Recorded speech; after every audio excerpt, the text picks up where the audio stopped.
Usually, by the time a live service game hits its 1-year anniversary, the honeymoon phase is long gone. The developers usually stop trying to impress their loyal players and start showing the dark side of their game more and more. But looking at Girls Frontline 2 in the beginning of this year, it feels like they're doing the exact opposite. Instead of slowing down, Sunborn is being, for the lack of better word, deliberate. And I don't mean deliberate with their monetization, I mean, you know, the things that gets talked about a lot nowadays in the space. I mean deliberate with how much they're willing to just give away, like literally given to you, the players, or some of you potentially new players, for free. We are sitting on the edge of the Story Project event, and if you haven't been paying attention to the calendar because even though the year has just started, maybe just don't care anymore for some reason, you're about to miss what might be the most generous week in the game's history so far. And most of the time, these games label themselves as generous, and what we'll get would just be a handful of poll currency. And don't get me wrong, it's nice, but here I'm talking about an elite doll selector, an elite weapon selector, and an outfit voucher that doesn't expire for an entire year. And oh, did I mention that they're completely free? Yes, ladies and gentlemen and everyone in between, it is a massive and frankly questionable move. Like, this is insane rewards just starting out in the beginning of 2026. What? But it tells us a lot about where GFL2 is headed in the near future. So let's dive into exactly what is happening with this game, why the timing of these rewards is so specific, very interesting topic to talk about by the way, and whether this new vanguard Sakura is actually the must-pull character the developers want her to be. Because whether you're a new player or even if you have been away for a while, the barrier to entry just didn't get lower, it basically disappeared. The link is in the description. But you know, let's look at what is actually on the table for you to enjoy here, because the value proposition, why this is a good deal for you, is honestly kind of ridiculous. Usually when a 3D tactics game gives you a free top tier character and a matching high-end signature weapon, it is because it is their anniversary or the developers are apologizing for a massive oopsie. Maybe they forgot to code your favorite in-game girlfriend properly. I mean, imagine 𝗖cie𝗽𝗆𝗆𝗵𝘁 as a character in Girls Frontline 2. Well, maybe that'll never happen, but you know, here we are in a random week in January, and Sunborn is just giving out the keys to a treasure chest, full elite doll selector and an elite weapon selector for free. If you have played any other gacha games, you know that selectors are the holy grail. It means you don't have to pray to RNGesus or spend money on a slot machine just to get the ones you want. You just point and you take it home. You want it, you got it. The timing is also cheeky. January 23rd for the weapon and January 26th for the doll. Instead of giving you the whole bag of treats at once, they are breadcrumbing you. A move to keep the player attention for sure. They want to make sure you are logging in every single day so that by the time the actual big update hits on the 29th, you have already rebuilt the habit of playing. It is a staircase of rewards leading you right to the front door of the many new fun contents. You're trying to make it natural too. By providing these rewards for free, the developers are lowering the barrier to entry for everyone. That is a great thing. And instead of letting power creep make your old units completely useless, the devs are giving you the tools to fix the gaps in your roster and stay viable in the current meta without spending a dime. They're delivering the fix straight to you, and I think that is commendable in a way. It is a declaration for the rest of the gacha gaming industry, owning the conversation for the rest of 2026 by being the generous option in a very crowded market. But that is nearly anything yet, don't worry. There is still so much more to talk about. So let's look at the actual lineup they're giving us on the 26th, because it is clearly not just a random pile of leftovers, you know? You've got Macchiato for freeze, Yuhi for physical, Andoris for electric, Vector for fire, 𝗵𝗁 for corrosion, and Springfield for hydro. That is one character for every major elemental archetype. Maybe the developers realize that the majority of their player base has at least one big hole in their team. Maybe you're great at beating stages that needed fire units with their huge firepower, but you get stuck like a stepsister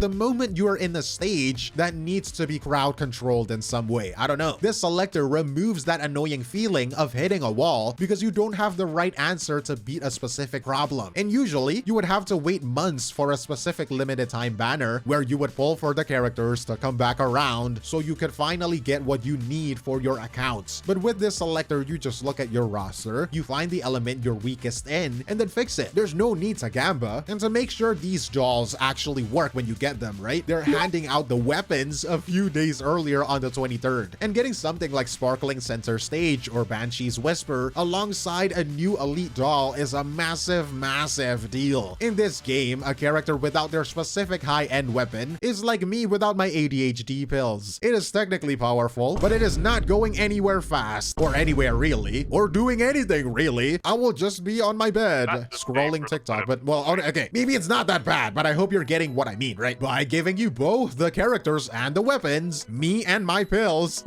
I gotta stop, bro. The game is ensuring your newly attained unit has synergy. It is a shortcut to being powerful or being full in your holes.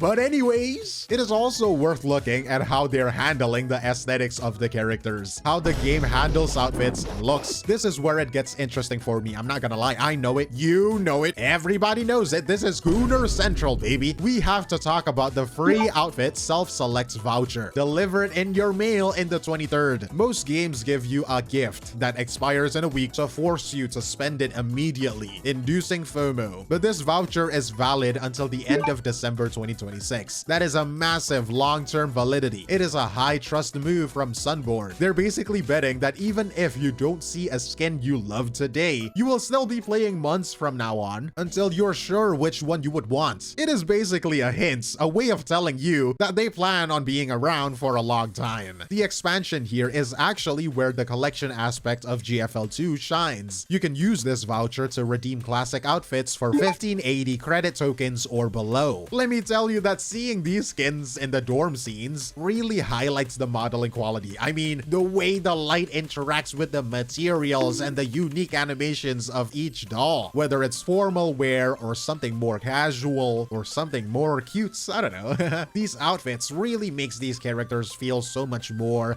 like real. Does that make sense? They are literally my waifu. Oh, I sound so pathetic. And then there is the Dark Flame Glint's weapon skin. They're pricing it at exactly one withdrawal receipt. One receipt is basically nearly free, you know what I'm saying? Am I girl mathing? It's meant to get everyone, even the players who has never spent a cent, to participate in the new updates and feel like they walked away with a win. It builds goodwill, and me as a player and consumer of the game, why would I complain? You know what I'm saying? And right now, GFL2 is running on a 21-day patch cycle for how often the developers add new content to the game, because I'm sure you know already, live service games are basically a sprint that never ends. Unless your game runs out of money, of course, but I'm sure GFL2 got plenty, considering how good their characters look. Most games in this genre take 6 weeks or more to push out a new updates, but Sunborn is doing it in 3 weeks. The team is working incredibly fast to keep you from getting bored. And man, do their game give me dopamine. Usually when it moves that fast, the quality starts to downgrade. You expect the animations to be stiff or the art to look unfinished, but GFL2 has managed to keep its visual fidelity. The graphics look very good and detailed, very high level visuals over here, whether you're looking at a 3D model in a menu or the dormitory where the characters hang out. They are not cutting corners to meet a deadline, and that matters because we want to care about these characters rather than just seeing them as a list of numbers or a tool to win a stage fight. We want to show our love to our waifu dolls, you know what I'm saying? So the features in game, like the crew deck image switch, where you can change the camera to see a doll like Sakura, for example, in different perspectives, it really bridges that gap, you know? It makes the game feel more like a world that you're living in. It is a lot harder to walk away from a game when the developers are working this hard to make you feel at home every half a month. And now, all of that production speed I just mentioned leads us directly into the next big addition of the game. Sakura. She is the team cutie. Heck, she is the account cutie. I mean, look at her. What a cute doll. If anyone hurts her, I will